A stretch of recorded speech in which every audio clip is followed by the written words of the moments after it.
Okay, now it's a little tricky to get the nut off in the washer. The reason I had you do this stuff on the bench is because it's so much easier to do it instead of hanging out the bike. It's much easier to get it accurate and all the crimps and the heat shrink and everything better when it's on a bench. So it's worth it, the hassle of trying to get the nut on and off. Okay, what we do is we just slide the nut over first. I'll see if I can show you on this. Now what we basically want to do, I've actually slit this big heat shrink a little bit too, so that I got a little more cable to work with. It's pretty easy if you do that. Just basically what you want to do is you kind of want to shove one through one of the butt splicers through at a time. So shove that one through first. And then you can hopefully just shove the others through.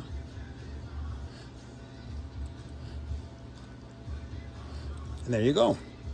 And then we'll just reverse that process. These are easy, you can just shove one through at a time.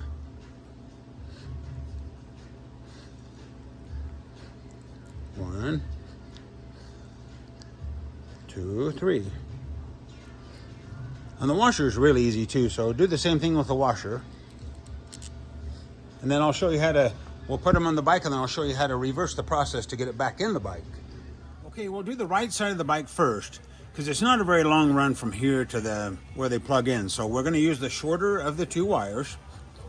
These have the shorter ends. So we're going to go ahead and shove the connectors through first.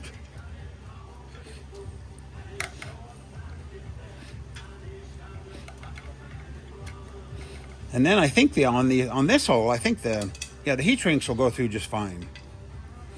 So we're going to go ahead and install that light first. That should be the one with the smooth side up there. And I'll go ahead and show you how we're going to tighten this up. Okay, make sure you do the washer first. Just slide that over. That goes on real easily. And then we'll put the nut on last. There again, you want to shove one connector through at a time. So one. And then the two might just go through. Let's see. Yep, they go through just fine. And there you have it. Yeah, if I can do it, you can do it. So anyway, we want to run the nut and the washer up in there. I'll show you how to tighten this up. Okay, it's really important that we don't over tighten this nut on the outside or the back side, because that's a hollow aluminum screw thread that goes through there, and if you tighten that too much, you're going to just break it right off. So let me show you how I do it. It's kind of hard to get a wrench on the back, so what I do, I just hold the nut with my finger and I'll rotate that and tighten it. You'll feel it tighten. Turn it, let go, tighten it, let go, until you can't go anymore. What you're doing is you're compressing that lock washer on the back side. So do that until you can't hold on to it anymore. And then what we'll do, we'll take our 17 millimeter wrench and we'll just tighten this up on the outside. Hold the light and we'll snug that up. Now hold the light and turn that, but don't get too tight, because like I say, you don't want to break that.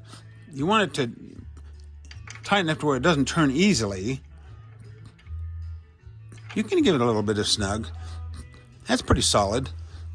And like I say, you can always snug it up a little bit with time if they loosen up a little bit. And then make sure the light is pointing straight back.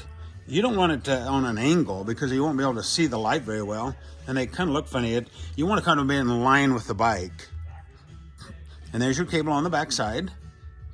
Okay, go ahead and do the same thing on the other side. And then we're going to mount the tail light next after the other side, and then we'll plug all these wires in. See if they work.